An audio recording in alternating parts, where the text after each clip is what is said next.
আসসালামু আলাইকুম। আমরা এখন রওনা দিচ্ছি কিশোরগঞ্জ জেলার দর্শনীয় স্থান ঘোরার উদ্দেশ্যে। সাথে আছে আমার কাকু নাজমুল। এই যে, হাই কাকু। এই সূরাটা পড়লে মনে হবে আপনি এখানে বসে কিয়ামতটা সচক্ষে লাইভ দেখতেছেন।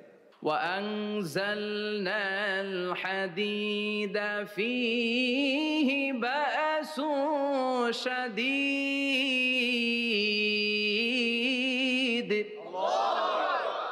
আমি পৃথিবীর মধ্যে লোহা নাজিল করেছি, লোহার ভেতরে আছে ভয়ঙ্কর ধরনের শক্তি। মানাফিউল লিন্নাস, মানুষের জন্য উপকার আছে না নাই? সব কাজে লোহা লাগে। মোবাইল বানাবেন, লোহা লাগবে। গাড়ি, লোহা লাগবে। বাড়ি, লোহা লাগে। এই যে মাইক দিয়ে ওয়াজ করতেছি, লোহা আছে না? লোহা ছাড়া কিছুই হয় না। এই পাহাড়ের এত শক্তি যে পৃথিবীর এই থারথার করে কাঁপুনিকে বন্ধ করে দিয়েছে। হালমিন খালকিকা আসাদ্দা মিনাল জিবাল। ইয়া রব, আপনার সৃষ্টিকুলের মধ্যে পাহাড়ের চেয়ে শক্তিশালী কি কিছু আছে? আল্লাহ বললেন নাম আছে। কি সেটা? আল্লাহ বললেন সেটা হচ্ছে আল হাদিদ, মানে লোহা। লোহা চিনেন? এই হাদিদ নামে, আল হাদিদ নামে আল্লাহর কোরআনে একটা সূরা আছে না নাই? সূরাতুল হাদিদ, লোহার সূরা। ওয়া আনজালনাল হাদিদ ফীহি বাসুন শাদীদ ওয়া মানাফিউ লিন-নাস। আল্লাহ বললেন আমি লোহাকে নাজিল করেছি। লোহা পৃথিবীর কোনো উপাদান নয়। পৃথিবীতে লোহার মলিকিউল তৈরি হয়নি, হয়েছে মহাবিশ্বের অন্য কোনো জায়গা থেকে। লোহার একটা অণু তৈরি করতে 1,000,000,000 ডিগ্রি সেলসিয়াসেরও বেশি তাপমাত্রা লাগে। এই লোহাকে আল্লাহ বললেন আমি পাহাড়ের চেয়ে বেশি শক্তিশালী করে বানিয়েছি লোহাকে। সুবহানাল্লাহ পড়েন। ফেরেশতারা বললেন হালমিন খালকিকা আসাদ্দা মিনাল হাদিদ। আল্লাহ, আপনার এই সৃষ্টিকুলের মধ্যে লোহার চাইতেও শক্তিশালী কি কিছু আছে? আল্লাহ বললেন নাম আছে। ফেরেশতারা বললেন মা হিয়া। আল্লাহ বললেন সেটা হচ্ছে আন্নার, আগুন। আগুন লোহাকেও গলিয়ে দেয়। সুবহানাল্লাহ পড়েন। ফেরেশতারা বললেন হালমিন খালকিকা আসাদ্দা মিনান নার। আল্লাহ, আপনার এই সৃষ্টিকুলের মধ্যে আগুনের চাইতেও কি শক্তিশালী কিছু আছে? আল্লাহ বললেন আছে। কি সেটা? আলমা, পানি। পানি মারলে আগুন।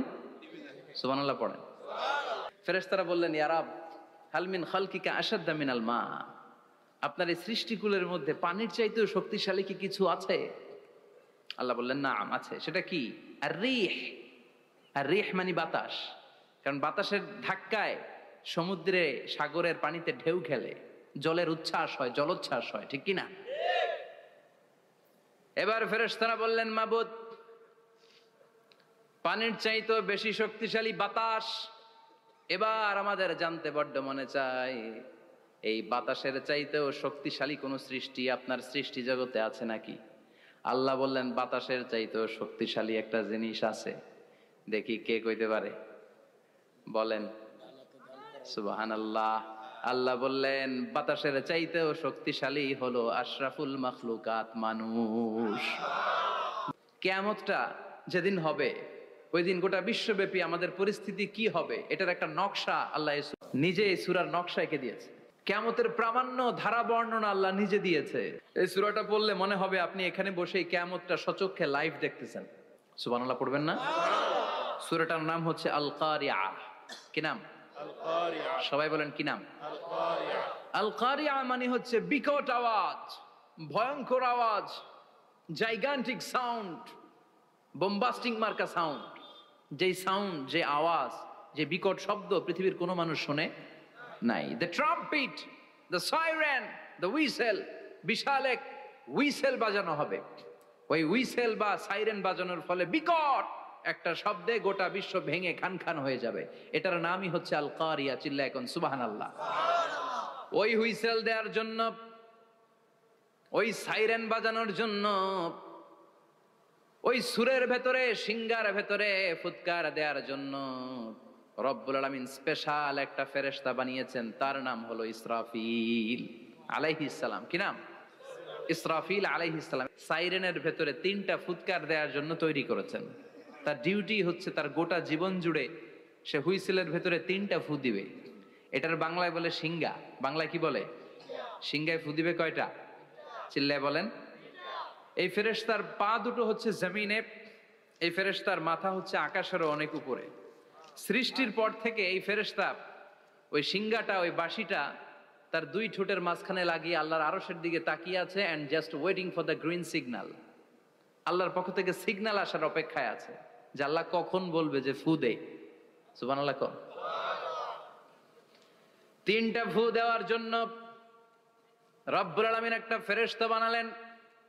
ইসরাফিল ফেরেশতা সৃষ্টির শুরু থেকে বিশাল সিংহাটাকে, সাইরেনটাকে, ট্রাম্পিটটাকে দুই ঠোঁটের মাঝখানে লাগিয়ে আল্লাহর আরশের দিকে তাকিয়ে আছে, কবে আমার প্রভু বলবে সাইরেনের মধ্যে বাঁশি বাজা। He is waiting. ঠিক এই মুহূর্তে যখন আমি কথা বলছি আর আপনারা শুনছেন, ঠিক এই মুহূর্তেও ওই সাইরেনটা ওনার দুই ঠোঁটের মধ্যে লাগানো, আর উনি আরশের দিকে তাকিয়ে অপেক্ষা করছে কখন আমার রব আদেশ করে, আর তখন আমি সিংহায় ফুৎকার দিয়ে গোটা বিশ্বটারে মেসাকার বানিয়ে দিব। কোন সুবহানাল্লাহ। এই ঘটনাটাই আল্লাহ প্রামাণ্য দলিল দিয়ে বর্ণনা করেছেন। আর বর্ণনা করতে যে এই সূরার নাম দিয়েছেন আল কারিয়া। কি নাম? মানে বিকট আওয়াজ, ভয়ঙ্কর আওয়াজ, বজ্রনীনাদ, মহাপ্রলয়ের সেদিন এমন আওয়াজ হবে যে আওয়াজ পৃথিবীতে কেউ কোনোদিন আমরা শুনি নাই। পৃথিবীতে কে সবচেয়ে বড় আওয়াজের কি শুনেছেন বলেন? সিডরের ভয়ঙ্কর আওয়াজ। হ্যাঁ, কিসের আওয়াজ? বজ্রপাত। বজ্রপাত, থান্ডার, ঠেডার আওয়াজটা আসলেই ভয়ঙ্কর। আমি বছরের বেশিরভাগ সময় জুড়ে থাকি মালয়েশিয়াতে। মালয়েশিয়ার পাশের দেশ সিঙ্গাপুর। পৃথিবীতে যেই কয়েকটা দেশে সবচেয়ে বেশি বজ্রপাত রেকর্ড করা হয় এর মধ্যে একটা হচ্ছে সিঙ্গাপুর, আর একটা হচ্ছে ভুটান। এই দেশগুলোতে সবচেয়ে বেশি বজ্রপাত পড়ে। ভয়ঙ্করতম বজ্রপাতের আওয়াজ। আসলে এই বজ্রপাতের আওয়াজ খুব বিকট আওয়াজ। আপনি ঠিকই বলেছেন। ইসরাফিল যখন ওই সিংহার ভেতরে ফুৎকার দিবে, ওই ফুৎকারের যে আওয়াজটা হবে, এই আওয়াজটা কি এই আওয়াজগুলোর মতো? কথা বলেন। এর চেয়ে অনেক ভয়ঙ্করতম আওয়াজ, যে আওয়াজ শুনলে আপনার হৃদয় শিউরে উঠবে, কেঁপে উঠবে। এই আওয়াজটার নাম হচ্ছে আরবিতে আল কারিয়া। কি নাম? চিল্লায় বলেন কি নাম? এজন্য আল্লাহ বললেন আল কারিআতু মাল কারিআতু ওয়া মা আদরাকা মাল কারিআ। সেদিনের আওয়াজটা হলো ভয়ঙ্কর আওয়াজ। ওই আওয়াজটার নাম আমি আল্লাহ দিয়েছি আল কারিআ। আল কারিআ মাল কারিআ ওয়া মা আদরাকা মাল কারিআ। তিনবার তিনি সূরার শুরুতে তিনবার এই শব্দটা উচ্চারণ করেছেন। কয়বার? কথা বলেন। তিনবার। যে কোনো জিনিস তিনবার যখন আমরা বলি গুরুত্ব বোঝানোর জন্য বলি না? বিশ্বনবীও মাঝে মাঝে কোনো জিনিসের ইম্পর্টেন্স, সিগনিফিকেন্স, তাৎপর্য এবং গুরুত্ব বোঝানোর জন্য তিনবার বলতেন। কয়বার?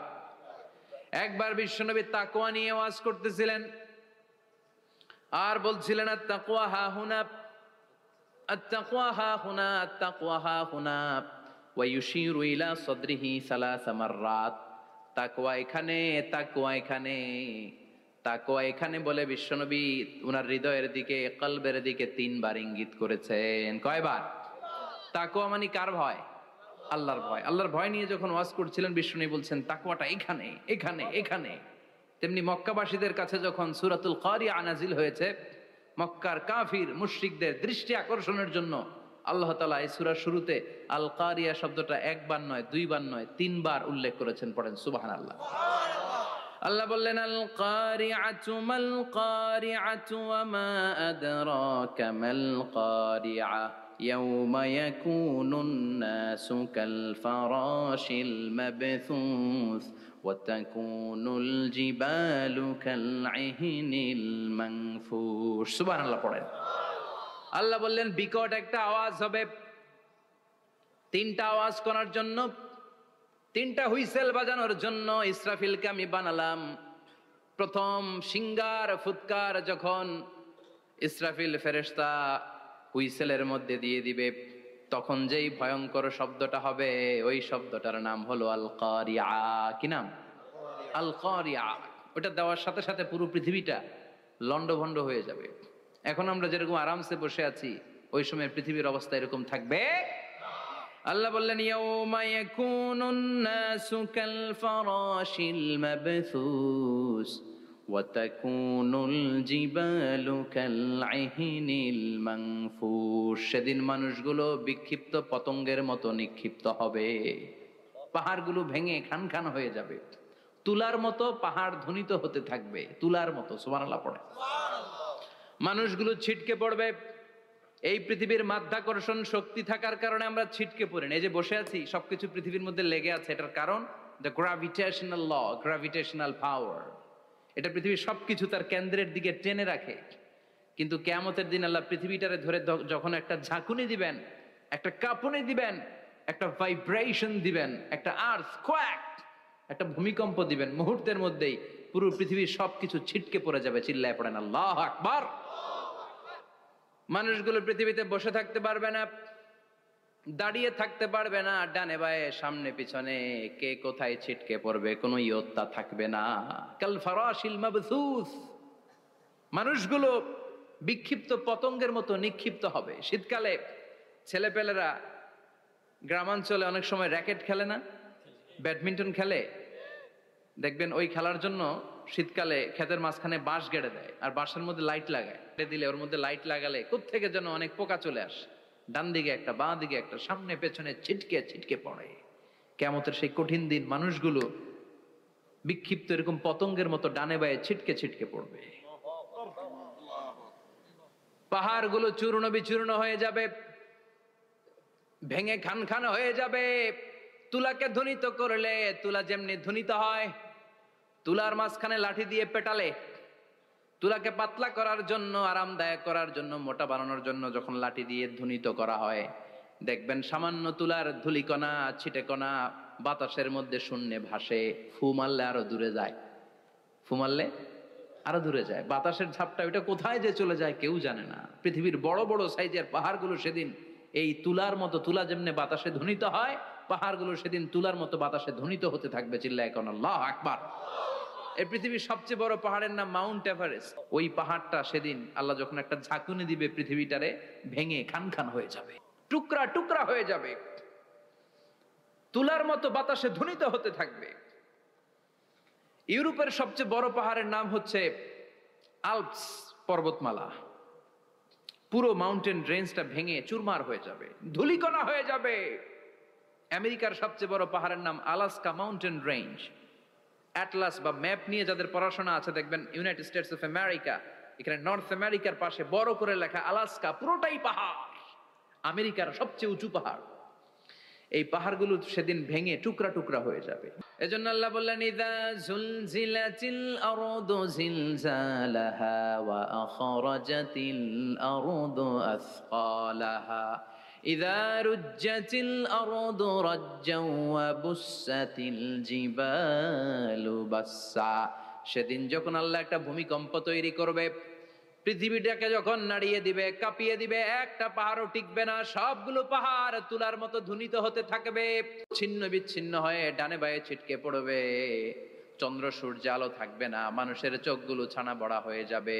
ফাইদা বারিকাল বাসারু ওয়া খাসাফাল কামারু ওয়া জুমিআশ শামসু ওয়াল কামার ইয়াকুলুল ইনসানু আইনাল মাফার। চাঁদে আলো থাকবে না, সূর্যে আলো থাকবে না, প্রক্সিমা সেন্ট্রাইতে আলো থাকবে না, আলফা সেন্ট্রাই এ, আলফা সেন্ট্রাই বি, ইটা ক্যারিনা, বেটেলজিউস, অ্যান্ড্রোমেডা, একটার ভেতরেও সেদিন আলো থাকবে না, সবগুলো অন্ধকার হয়ে যাবে। সাগরের পানির মধ্যে সেদিন দাউ দাউ করে আগুন জ্বলবে। সেই দিনটার নাম হচ্ছে আল কারিয়া। মাল ওমা আদরাকা মাল। মানুষগুলো পাগল হয়ে যাবে। কেউ থাকবে তখন টয়লেটে, ইমাজিন কেমন ভাবে আল্লাহ নকশা এঁকেছেন। কেউ থাকবে টয়লেটে, কেউ থাকবে ক্ষেত খামারে, কেউ থাকবে অফিস আদালতে, কেউ থাকবে রান্নাঘরে, কেউ থাকবে মৌজ মাস্তির ভেতরে। ঠিক তখনই কিয়ামত হয়ে যাবে, কেউ পার পাবে না, সবার মুখে একটা চিৎকার, আইনাল মাফার। পালাবো কোথায়? কিয়ামতটা শুধু পৃথিবীর একদিকে অনুষ্ঠিত হবে না, গোটা বিশ্বব্যাপী হবে, তাই না? নাকি বাংলাদেশে কিয়ামত শুরু হইলে সৌদিতে হবে না? হ্যাঁ, আমেরিকাতে হবে না, সুইজারল্যান্ড, ইন্দোনেশিয়া, অস্ট্রেলিয়া, গোটা বিশ্বব্যাপী একসাথে কিয়ামতের ভয়ঙ্কর দৃশ্যের অবতারণা ঘটবে। চিল্লা এখন ঠিক কিনা? মা তার ছেলেরে চিনবে না, দুধের বাচ্চাকে রেখে মা পালাবে, দুধের বাচ্চা, যে বাচ্চা দুধ খায়, ব্রেস্ট ফিডিং বেবি, এই বাচ্চারা রেখে মা কোনো দিকে যায়? ডানে বায়ে কোথাও সরতে চায় না, ব্যথানি পায়, কষ্টনি পায়। এই দুধের বাচ্চাটারে ধাক্কা মেরে মা দিবে দৌড়, তাহলে কি ভয়ঙ্কর ঘটনা সেদিন ঘটবে। 3 মাসের 4 মাসের পেটের ভেতরে অপরিপক্ক বাচ্চা, এখনো পরিপূর্ণ হয় নাই, হাত পা ভালোভাবে গজায় নাই, ছোট্ট একটা গোশতের টুকরা। হসপিটালে এরকম যতগুলো নারী থাকবে, কিয়ামতের ভীতিকর অবস্থা দেখে মুহূর্তের মধ্যে সব অপরিপক্ক বাচ্চাগুলো ডেলিভারি হয়ে যাবে এক ধাক্কায়। 3 মাসের বাচ্চাটার হাত পা গজায় নাই এখনো ঠিক মতো, এক ধাক্কায়, এক ভূকম্পনে, এক কাঁপুনির চোটে পেটের সব বাচ্চাগুলো খালাস হয়ে যাবে, ডাক্তার ছাড়া, ইনজেকশন ছাড়া। আল্লাহ বললেন সেদিনটার নাম হলো আল কারিআহ। মাল ওয়া মা আদরাকা মাল ইয়াউমা ইয়াকুনুন নাসু কাল ফারাশিল মাবথুস, মানুষগুলো নিক্ষিপ্ত হবে। ওয়া তাকুনুল জিবালু কাল আহিনিল মানফুশ, পাহাড়গুলো তুলার মতো ধ্বনিত হতে থাকবে। এখন উপরের দিকে তাকালে কি সুন্দর নীল আকাশ দেখা যায়, সেদিনে আকাশও থাকবে না। ইয়াউমিন নাতবিস সামাআ কাতায়্যি সিজিল্লি লিল কুতুব, কাগজের পৃষ্ঠা যেমনি তোমরা ভাঙো, কাগজ যেমনি হাতের মুঠোয় নিয়ে তোমরা গুটিয়ে ফেলো, সেদিন এই বিশাল 7 আকাশটারও হাতের মুঠোয় নিয়ে গুটিয়ে ফেলবে কে? কাতায়্যি সিজিল্লি লিল কুতুব, ক্যান ইউ ইমাজিন? আপনি কি কল্পনা করতে পারেন এই দৃশ্যপট যখন ঘটবে গোটা বিশ্বব্যাপী কি মেসাকার হবে? স্যাটেলাইট চ্যানেলগুলো ভেঙে দুমড়ে মুচড়ে পড়বে, পৃথিবীর যত বড় বড় টাওয়ারগুলো আছে ভেঙে আবাসিক এলাকার উপর পড়বে, পাহাড়গুলো ভেঙে খান খান সাগরের পানির ভেতরে দাউ দাউ করে আগুন জ্বলবে। বুর্জ আল খলিফা, পৃথিবীর সবচেয়ে উঁচু টাওয়ার, ওইটার তো কিছু হবে না ওই দিন। কি হবে? ভেঙে যাইব, ভেঙে খান খান হয়ে যাবে, ভেঙে টুকরা টুকরা হয়ে যাবে। এবার আমি যখন হজে গিয়েছিলাম, জেদ্দা এয়ারপোর্টে নেমে মাক্কা যাচ্ছি প্রথমে উমরার জন্য, তখন বাঁ দিকে অনেক দূরে দেখতে পেলাম কিংডম টাওয়ার। এটার কাজ চলতেছে, আগামী বছর, এই বছর অথবা আগামী বছর এটার খুলে দিবে। এটা বুর্জ আল খলিফা থেকে আরো উঁচু। বুর্জ আল খলিফা 818 মিটার উঁচু, আর এই কিংডম টাওয়ার 1000 মিটার উঁচু, মানে 1 কিলোমিটার উঁচু। কিয়ামতের ওই ঝাঁকুনি আর ভূমিকম্পের সময় এগুলো টিকবে একটাও? আরো যে টাওয়ার গুলো আছে, সাংহাই টাওয়ার, তাইপেডাং 101, পেট্রোনাস টুইন টাওয়ার, বাংলাদেশের 40, 50, 60 তালাগুলা টিকবে? আমাদের কুমিল্লা শহর তো এখন টাওয়ারের শহর হয়ে গেছে। একটা বড় ছাদের উপর থেকে কুমিল্লা শহরের দিকে তাকালে এটা কি কুমিল্লা না উত্তরা বুঝাই যায় না। এই টাওয়ার গুলো একটাও টিকবে? আওয়াজ করে বলেন টিকবে?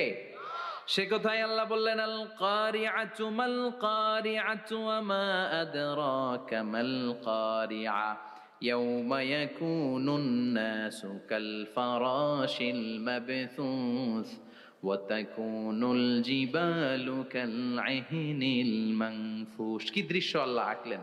প্রথমে একটা সাইরেন দেয়া হবে, দেয়ার সাথে সাথে ভেঙে চুরে সব সারখার, মানুষগুলো পাগলের মতো দৌড়াবে। ওমা হুম বিসুকারা ওয়ালাকিন্না আযাবাল্লাহি শাদীদ।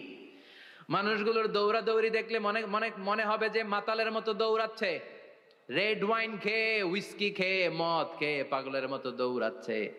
আসলে মদ খায় নাই, হুইস্কিও খায় নাই। সেদিন আল্লাহর আযাব এত ভয়ঙ্কর হবে, মানুষগুলো সব হয়রান হয়ে যাবে, মানুষগুলো পাগলের মতো দৌড়াবে। সাগরের পানিতে দাউ দাউ করে আগুন, স্যাটেলাইট ভেঙে খান খান, বিল্ডিং গুলো ভেঙে ভেঙে পড়ছে, পাহাড়গুলো ধ্বনিত হচ্ছে, গোটা বিশ্বব্যাপী বিকট আওয়াজ। পৃথিবীর যখন ঠিক এইরকম অবস্থা, আল্লাহ তাআলা ইসরাফিলকে বলবে, ইসরাফিল 3টা ফুৎকার দেওয়ার জন্য তোকে তৈরি করেছি, এবার দ্বিতীয় ফুৎকারটা দে। তাকে ফুৎকার দিতে হবে মোট কয়টা? আরো জোরে বলেন। সে কেবল একটা দিয়েছে, এবার দ্বিতীয় ফুৎকার দিবে। দ্বিতীয় ফুৎকার যখন সে দিবে, মুহূর্তের মধ্যে পৃথিবীর মধ্যে যত মানুষ আছে সবগুলো মরতে শুরু করবে, একটার পর একটা মালাকুল মাউত রুহু কবজ করতে শুরু করবে। মরবেন না শুধু একজন, চিল্লায় বলেন তিনি কে? কুল্লু মান আলাইহা ফানি ওয়া ইয়াবকা ওয়াজহু রাব্বিকা যুল জালালি ওয়াল ইকরাম ফাবিআইয়ি আলাই রাব্বিকুমা তুকাযযিবান। পৃথিবীর মধ্যে যা যা তোমরা দেখো সব হয়ে যাবে ফান। সব কি ফান? আমরা বলি না ফানা ফানা, বলি ফানা ফানা হয়ে যাবে, কিছু থাকবে না, থাকবে একজন। চিল্লায় বলেন তিনি কে? এজন্য সব সময় আল্লাহর কাছে কামনা করবেন, আল্লাহ তুমি ইমানের মরণ দাও। পড়ে না আমিন? ও আল্লাহ তুমি আমাদেরকে শাহাদাতের মরণ দাও। পড়ে না আমিন? আমাকে শহীদ করে সেই মিছিলে শামিল করে নিও, যে মিছিলের নেতা মীরে হামজা খোবায়েবে খাব্বাব আল্লাহর কাছে ছিল অতি প্রিয়, শামিল করে নিও আমাকে শহীদ করে সেই মিছিলে শামিল করে নিও। পড়েন আমিন? বিশ্বনবী বলেন শাহাদাতের তামান্না নিয়ে যদি, অন্তরে শাহাদাতের ইচ্ছা নিয়ে যদি, শাহাদাতের তামান্না নিয়ে যদি কেউ বিছানার মধ্যে ডায়রিয়া রোগে আক্রান্ত হয়েও মারা যায়, হার্ট অ্যাটাক করেও মারা যায়, স্ট্রোক করেও যদি মারা যায়, কিন্তু অন্তরে যদি শাহাদাতের তামান্না থাকে, কিয়ামতের ময়দানে শহীদদের সাথে তারে দাঁড় করাবে কে? ঈমানের পথে অবিচল থেকে আমার মরণ যেন হয়। পড়েন আমিন? আমার সাথে সাথে বলেন, ঈমানের পথে অবিচল থেকে আমার মরণ যেন হয়, তোমারই কাছে মিনতি আমার, তোমারই কাছে মিনতি আমার, মহামহিম দয়াময়, ঈমানের পথে অবিচল থেকে আমার মরণ যেন হয়। পড়ে না আমিন? ঈমানের মৃত্যু এক আল্লাহ ছাড়া কেউ দিতে পারে না, শাহাদাতের মৃত্যু আল্লাহ ছাড়া কেউ দিতে পারে না।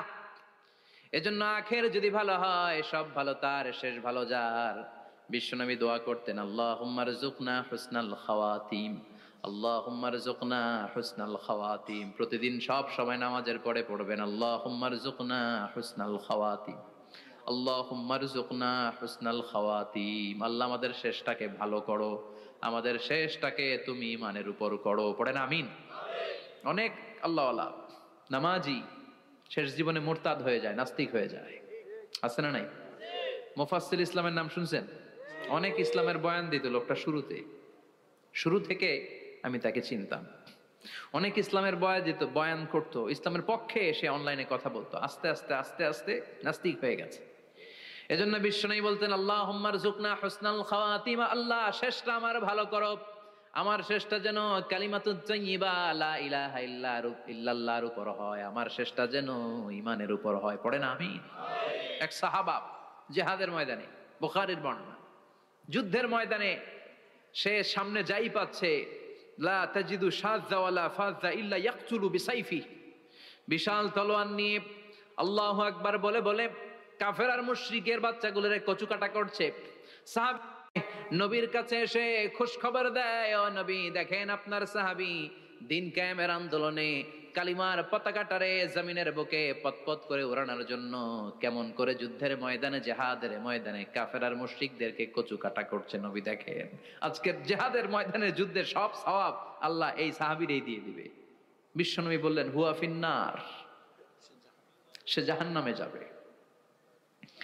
সাহাবীরা তো অবাক, জীবন বাজি রেখে তলোয়ার নিয়ে কাফেরদের সাথে যুদ্ধে ময়দানের মধ্যে লিপ্ত, একটার পর একটা কাফের গুলোরে হত্যা করে জাহান্নামের মেহমান করে পাঠিয়ে দিচ্ছে। এই লোকটা কেমন করে জাহান্নামী হয়?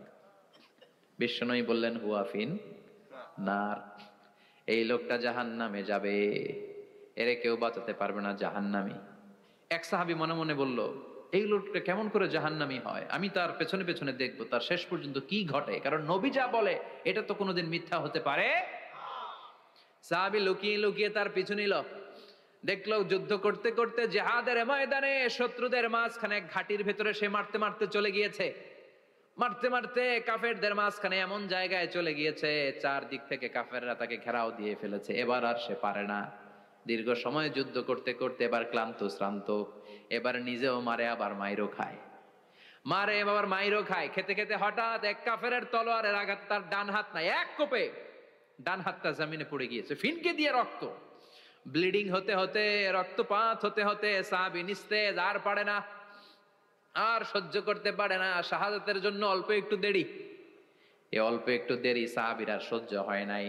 ওই সাহাবী নিজের তলোয়ারটা জমিনের মধ্যে গেড়ে তলোয়ারের উপর ঝাঁপিয়ে পড়েছে। তলোয়ারের এক মাথা পেটের এইখান দিয়ে ঢুকে পিঠের ওই পাশ দিয়ে বের হয়েছে। যে সাহাবী পেছন থেকে ফলো করেছে সে বলে আশহাদু আন্না মুহাম্মাদ রাসূলুল্লাহ, আল্লাহু আকবার। দৌড়ে এসে নবীর কাছে বলে, ও নবী, আপনি যে নবী, শেষ নবী, আখিরি জামানার পয়গম্বর, আপনি যে বিশ্ব নবী, কোনো সন্দেহ নাই। আমি নিজ চোখে চাক্ষুষ দেখে এসেছি আপনার ওই সাহাবা আত্মহত্যা করে দুনিয়া থেকে বিদায় হয়েছে।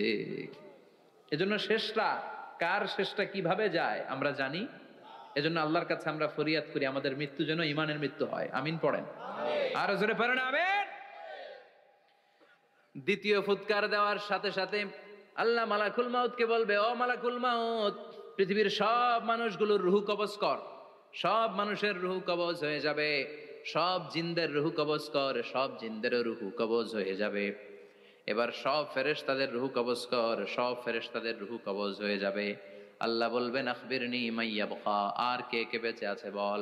মালাকুল মউত বলবে, আল্লাহ মানুষগুলো সব শেষ, জিনগুলো শেষ, ফেরেশতাগুলো শেষ, শুধুমাত্র 4 জন বড় বড় ফেরেশতা এখনো মরে নাই। আল্লাহ বলবে, যা জিব্রাইল, মিকাইল, ইসরাফিল, যে ইসরাফিলের ফুৎকারে কিয়ামত হয়েছে, ওই ইসরাফিলকেও শেষ করে ফেল। জিব্রাইল, ইসরাফিল, মিকাইল সব শেষ। এবার মহাবিশ্বে কেউ নাই। আল্লাহ বলবেন আখবিরনি মাইয়াবকা, ও মালাকুল মাউত আজরাইল, এবার কে আছে? কয় কেউ নাই, সব শেষ। কেউ আছে? কেউ নাই, সব শেষ। আছে শুধু আল্লাহ আর মালাকুল মাউত, ঠিক কি না? আল্লাহ বলবে আখবিরনি মাইয়াবকা, ও মালাকুল মাউত, আমারে বল কে আছে? কয় আমি আছি। কয় তুই মর। আমি আছি, আমি। আল্লাহ বলবে তাহলে এবার তুই মর। তুই মর শোনার সাথে সাথে মালাকুল মাউতের কাঁপুনি ছুটে যাবে, খিচুনি ছুটে যাবে, ভয় ভয়ে খিচুনি ছুটে যাবে, কারণ মৃত্যুটা তো সে দেখেছে। দুইটা সিস্টেমে মালাকুল মাউত রূহ কবজ করে। আপনারা যারা আল্লাহওয়ালা, আপনাদের মাথার সামনে এসে একটা যুবক, সুশ্রী, যত সুন্দর হতে পারে একজন মানুষ, এরকম একজন মানুষের চেহারায় আসবে আপনাদের কাছে, এসে সুগন্ধি পারফিউম মাখা সাদা ধবধবে কাপড় পরে এসে আপনার শিওরে বসবে, এসে খুবই বিনয়ের সাথে ভদ্রতার সাথে বলবে, ইয়া আইয়াতুহান নাফসুল মুতমাইন্না, ইয়া আইয়াতুহান নাফসুল মুতমাইন্না, ইয়া আইয়াতুহান নাফসুত তাইয়্যিবা, হে পবিত্র আত্মা বেরোয় আয়। বলার সাথে সাথে আপনার রুহুটা স্মুথলি বেরোয় যাবে। ইয়াতি বিহানুত মিন হানুতিল জান্নাহ, কাফান মিন আকফানিল জান্নাহ, জান্নাতের হানুতে করে কাফনের মধ্যে পেঁচিয়ে আপনার রুহুটারে মালাকুল মাউত ইল্লিনে নিয়ে যাবে। আল্লাহ আমাদের সবার নসিবে এই ঘটনা তুমি জারি করে দিও, আমিন। আর যারা ইসলাম মানে নাই, কোরআন মানে নাই, বিশ্ব নবীরা মানে নাই, তাদের সামনে কুৎসিত আকৃতির একটা ভয়ঙ্কর চেহারা নিয়ে আসবে। বিআকবাহি মা ইয়াকুন, হাদিসে এসেছে, যত খারাপ হতে পারে একজন মানুষের চেহারা, যত দুর্গন্ধ যুক্ত হতে পারে একজন মানুষের দেহ, বিদঘুটে ভয়ঙ্কর রাক্ষসে এক চেহারা নিয়ে আসবে। মুমিনের সামনে এসে যেমনি ভদ্রভাবে বসে যায়, সে এরকম আসবে না, সে ত্রাস সৃষ্টি করবে। ডাকাত যখন আপনার অ্যাটাক করে এমন ত্রাস সৃষ্টি করবে, কোপ মেরে আঘাত করে আপনি ভয়ে সব দিয়ে দিবেন। ওনারা দেখলে আপনার পিলে চমকে যাবে। ভয়ঙ্কর দুর্গন্ধযুক্ত কালো একটা ড্রেস পরে আপনার সামনে এসে এমন ত্রাস সৃষ্টি করে বসবে, ওইটা দেখলে অবস্থা খারাপ। চিৎকার দিয়ে ধমকাবে আর বলবে, ইয়া আইয়াতুহান নাফসুল খাবিসা, হে পাপাত্তা বেরোয় আয় ইলা গাদাবিল্লাহ, আল্লাহর ক্ষোভ, আল্লাহর রাগের দিকে তুই বের হয়ে আয়। মুমিনের আত্মাটা যেমনি স্মুথলি বের হয়ে এসেছে, কাফেরের আত্মাটা বলার সাথে সাথে বেরোতে চাইবে না। আত্মাটা একবার ডানে দৌড়, একবার বায়ে দৌড়, একবার সামনে দৌড়, আর একবার পিছনে দৌড়। এবার মালাকুল মাউত আরো হিংস্র হয়ে যাবে, পা থেকে টান মেরে সারা দেহ থেকে খিচুনি দিয়ে পুরো দেহটারে চাপতে চাপতে জীবিত একটা ছাগলের চামড়া জীবিত অবস্থায় তার দেহ থেকে উল্টো দিকে টেনে টেনে বের করলে যেমন কষ্ট হয়, একজন কাফেরের রুহু দেহ থেকে টেনে হিচড়ে মালাকুল মাউত বের করে ফেলবে। এজন্য আল্লাহর কাছে আমরা চাই, ইমানের পথে অবিচল থেকে আমার মরণ যেন হয়। প্রতিদিন পড়বেন এটা, এটা দোয়া। ইমানের পথে থেকে যেন আমাদের মৃত্যু হয়, পড়েন আমিন। মালাকুল মাউত এই দৃশ্যগুলো নিজেই ঘটিয়েছে, তার জানা আছে মৃত্যুর কত কষ্ট। আল্লাহ বলবেন মর, বলার সাথে সাথে কাঁপুনি ছুটে যাবে। আল্লাহ বলবেন কেঁপে লাভ নাই, মর, মরতে হবেই, কারণ কুল্লু নাফসিং, everyone has to take the test of death. সবাইকে মৃত্যু নিতে হবে, গ্রহণ করতে হবে স্বাদ। The most certain thing in our life is death, but the most uncertain thing in our life is the time of death. আমাদের জীবনের সবচাইতে সুনিশ্চিত বিষয় হচ্ছে যে আমরা মরবো, এটা আমরা সবাই জানি না? কিন্তু সবচাইতে অনিশ্চিত বিষয় হচ্ছে যে আমরা কখন মরবো, এটা আমরা কেউ জানি না। জানি মালাকুল মাউত কাঁপতে থাকবে। আল্লাহ বলবেন জান্নাত এবং জাহান্নামের মাঝ বরাবর একটা জায়গা আছে, আল আরাফ, ওইখানে দাঁড়া। ওইখানে দাঁড়িয়ে মালাকুল মাউত বিকট একটা চিৎকার